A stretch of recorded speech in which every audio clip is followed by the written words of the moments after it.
Inilah kenapa banyak yang kepepet sama pinjol, karena memang di setiap yang rawan peminjam online itu, di setiap kebutuhan ini, kebanyakan di mahasiswa kena juga. Kenapa?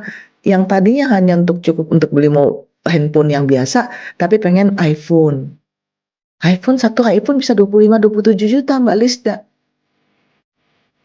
Tapi kalau nggak perlu, cuman gaya-gaya doang, akhirnya memaksakan diri, ya. Termasuk ketika sudah menikah, sudah punya anak. Nah, ustadz sama ustazah, ini Ustadz Nur Hasan, banyak yang kena pinjol. Kenapa? Gaji mereka ternyata sangat di bawah UMR untuk sebagian pondok, ya. Dan ini menarik perhatian mereka untuk membeli kebutuhannya melalui pinjaman online. Jadi ustadz, ustazah, guru-guru juga banyak yang kena pinjol. Sama ASN, sekitar 50% itu guru ASN, ya, itu kena pinjol, termasuk ibu rumah tangga. Nah, di usia ini nih, ya. Nah, nanti belum lagi kebutuhan yang kemarin, ingat gak yang student loan. Nah, ini juga uh, jadi masalah, pinjol masuk kampus, ya. Kenapa? Karena tidak ada solusi beasiswa atau pinjaman yang tidak berbasis bunga dari pemerintah, belum ada, ya. Mudah-mudahan kami lagi mengusulkan rekomendasi kebijakan untuk memberikan solusi dari pinjaman online yang masuk ke kampus. Nah, termasuk kebutuhan masa tua, ya, ini juga sangat-sangat rawan pinjaman online dan perlu perencanaan keuangannya, ya.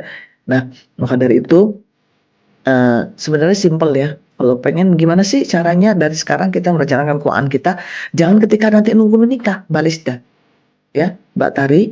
Jadi jangan sampai kita nunggu setelah menikah, nanti aja, sekarang aja, bahkan sejak kecil.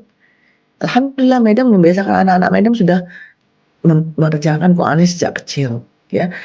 Jadi ada 5 hal yang perlu direncanakan, yaitu pendapatan, bagaimana kita mengelolanya, kebutuhan, bagaimana kita mengelolanya, kalau dalam keadaan surplus, bagaimana kita dan kemana kita investasikan secara syariah. Kalau kita utang, utang yang mana yang disebut utang sesuai syariah. Kalau kita punya impian, impian seperti mana yang kita bisa capai yang sesuai dengan syariah, dan bagaimana mencapainya. Kalau pengen punya rumah, pengen menikah, pengen haji umroh, dan sebagainya.